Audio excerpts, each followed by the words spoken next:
What's happening, people? Talking some boxing. So the first thing we're going to talk about is Gennady Golovkin versus Sergey Derevyabchenko. That's a good ass fight. I didn't think that Derevyabchenko looked particularly well against Jack Kolkai, or Jack Kolkai, as they call him. That fight was a fight in which Jack Kolkai was pretty good with his defense, as was Derevyabchenko. Not a lot of punches were thrown, but it was a tactical fight, and it really exploded coming down to the end. Derevyabchenko's been dropped a couple times, hurt a couple times in his fights. But those fights where he was hurt or dropped were usually fights where Danny Jacobs' trainer, Russo, what's his name? I forgot his name. He wasn't in the corner.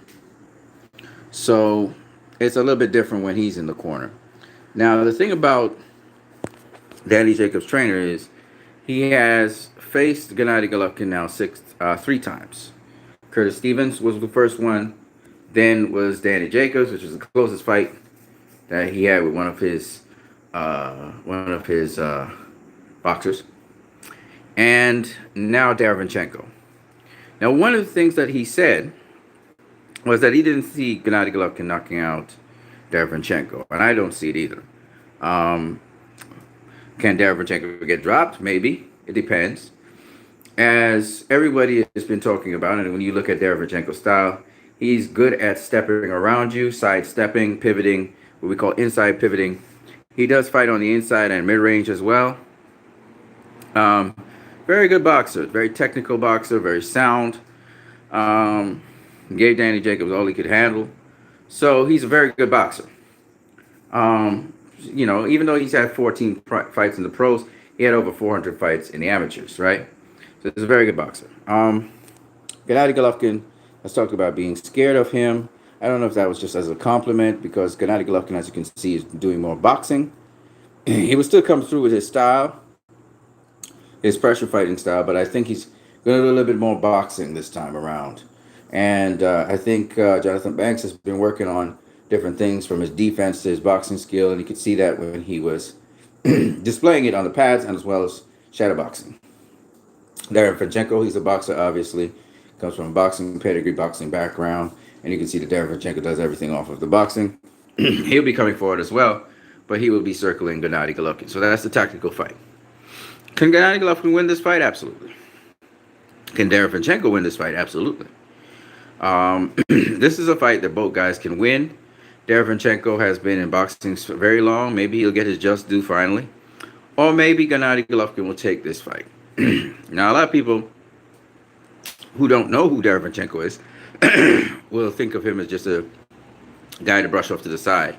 But for those people who have been in boxing and know that he was a contender for the IBF title against Danny Jacobs, just falling short because he had got dropped early, they would know that Derevyabchenko is the goods. And in this fight, he's going to be the goods. Not really somebody with terrific power, but he does he does get you out of position, and then he can stop you with combinations to the body and to the head. He mixes up very nicely against Jack Kolkai, on the other hand. He didn't do as well as we expected. Jack Kolkai had him off balance. I don't know if he was sick or something, but he did not look as spectacular as we usually see Derevyabchenko. I don't know what that means. I don't know what happened in that fight, but he even looked more vulnerable, actually. Kolkai catching him with certain shots and actually having him stumble across the ring. One time he fell down on the ground. It was ruled a slip. So, looking at Derevyabchenko and looking at that matchup with Gennady Golovkin, it's an interesting matchup, but again, Derevyabchenko, his last performance wasn't the greatest. So maybe that's encouraging Gennady Golovkin to want to face him and go for the IBF title. What I do know is that this fight is a nice fight. It's a very good fight for everybody, fight fans, everybody around the world to see.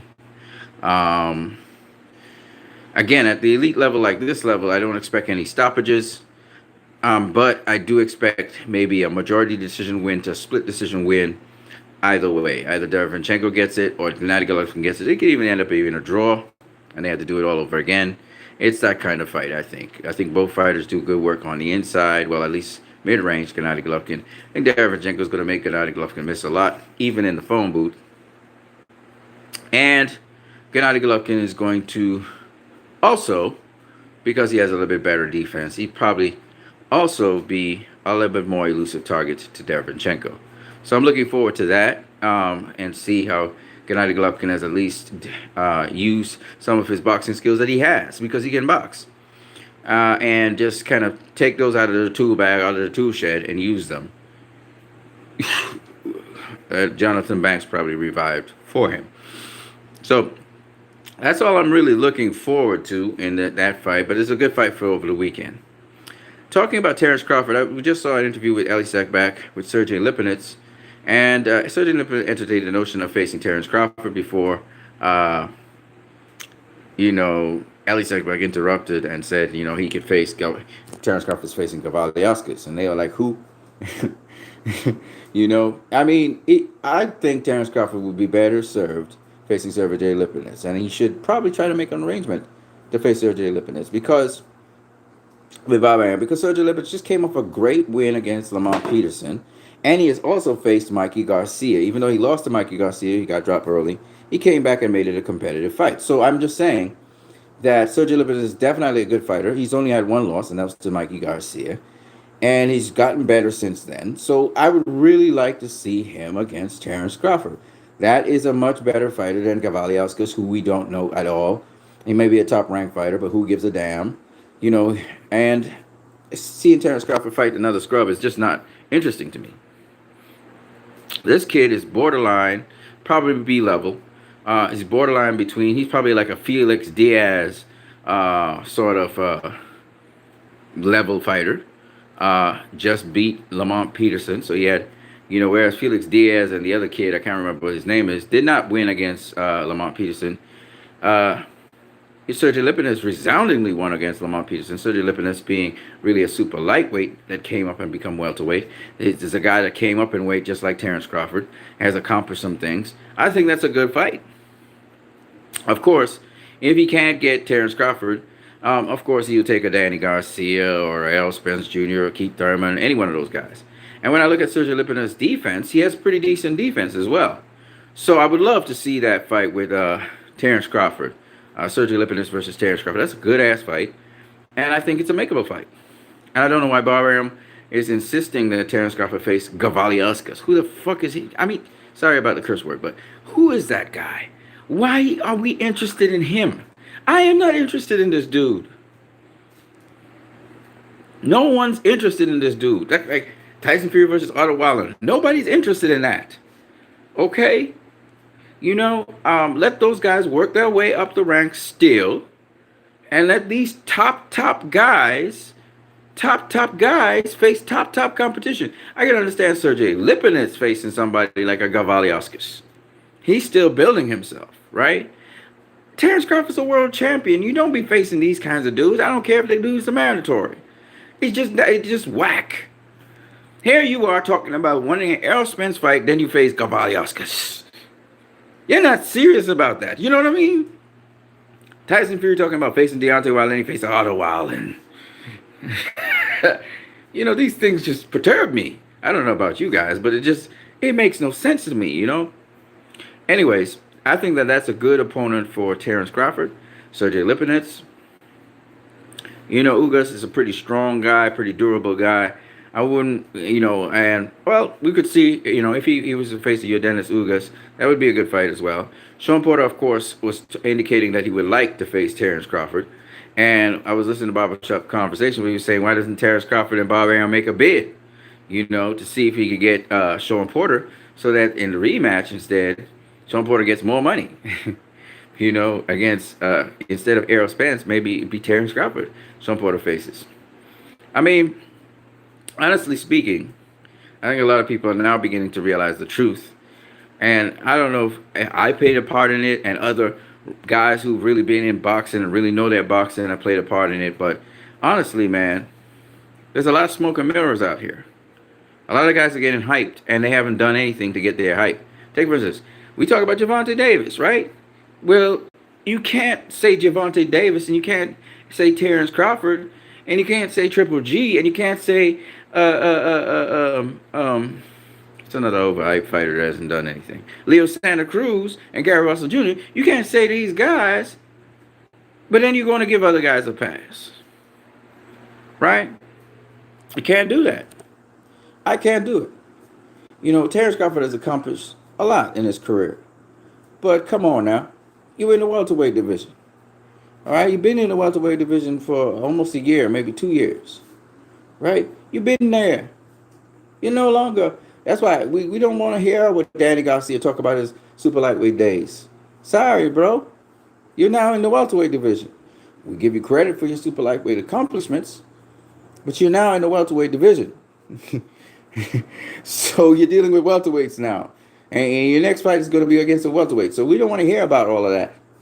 And it's the same thing with Terrence Crawford. And the guy with the weakest ass welterweight resume in all of the top welterweights in the division is Terrence Crawford.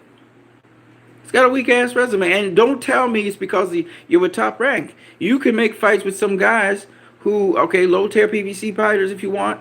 Or you can have fights with guys like Kell Brook and Matchroom. You can have fights with Jesse Vargas and all these other guys who are with DAZN.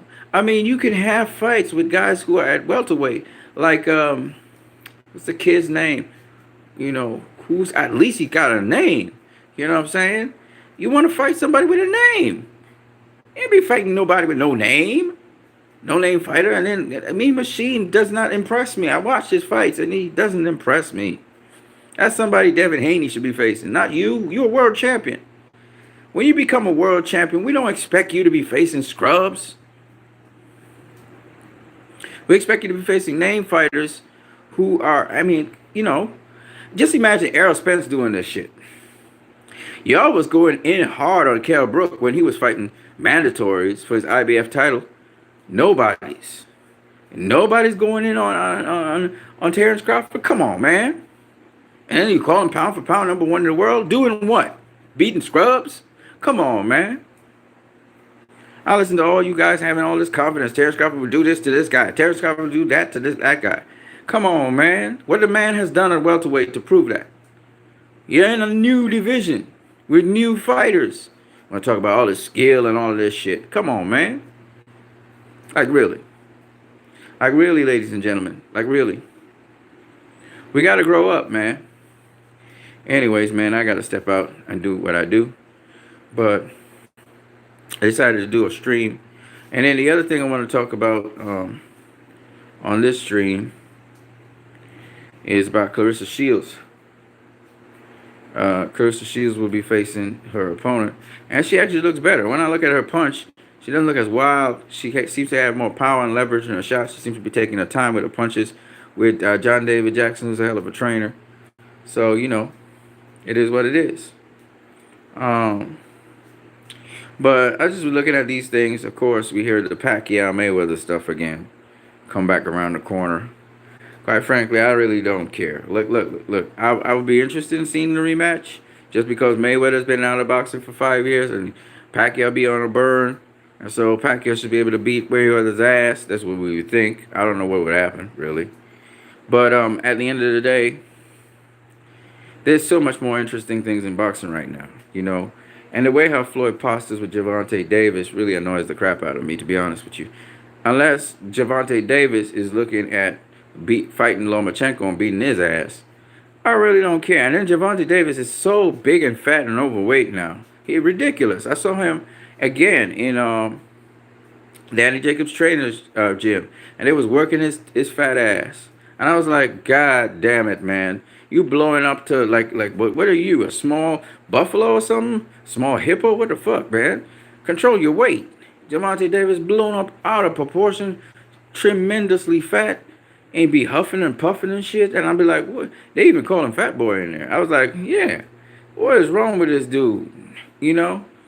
No discipline. Devin Haney got a lot of discipline.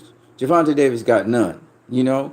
So these kinds of things that just kind of turn me off. And I'm like, I really don't care, you know, about certain things that certain fighters be talking about, because if Gervonta Davis is serious, man, you got to control your weight, man. You got to control your weight. Just recently there, We saw that Errol Spence was talking about, man, I got to control my weight between fights. Sean Porter dedicated. The man's dedicated.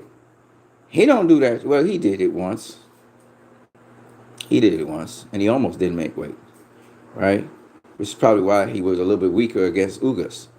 But at the end of the day, you got to be dedicated to the craft. You can't be cutting corners and blowing up like a balloon between fights and all this stuff.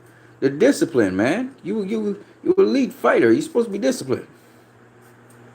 So anyway, that's what I got to say about that.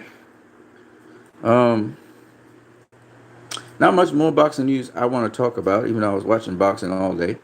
And I was doing some studio work. But I have some gas problems, like right now, just over my bladder. I've been having gas all day. It's probably because I'm sitting down in the crouch too. So I'm going to try and sort that out again. Just ate. But I got to go out and get some more stuff to eat because I'm still hungry. So I'm going to move around. I didn't move around much these last couple of days, to be honest with you. So I think that's why I got a lot of gas as well. That's probably something I ate. I don't know what it is, but we're gonna sort it out in time. Anyways, people, it was nice talking to you guys. I know you guys, this is an impromptu screen, so you guys probably didn't really have time to really check it out. Some people are popping in, popping out. It's all good. Remember, this is what you need. You can subscribe, share, comment, and of course, you can donate to my channel. Like I said before, I'll say it again. This is boxing. We're going to have an exciting fight on the zone. Gennady Golovkin versus Derevyabchenko. That's going to be an exciting fight. Maybe not as exciting as, it depends really on how that fight turns out. Can Derevyabchenko upset Gennady Golovkin? It's possible. It's very possible. Especially with Roger in his corner. It's very possible. So we'll see what happens, but hopefully Gennady Golovkin does well in that fight, but I pick Derevyabchenko to win. That's my thing. I really do. I think he's got the skills to beat Gennady Golovkin, so I'll pick him to win. And I wish you guys well. I know Jonathan Banks would prepare Gennady Golovkin as best as possible to face Derevyabchenko, so this should be good. All right, guys, deuces. I'll be back a little later on tonight, and we'll talk some more boxing. But until then, you guys have a good one. Peace.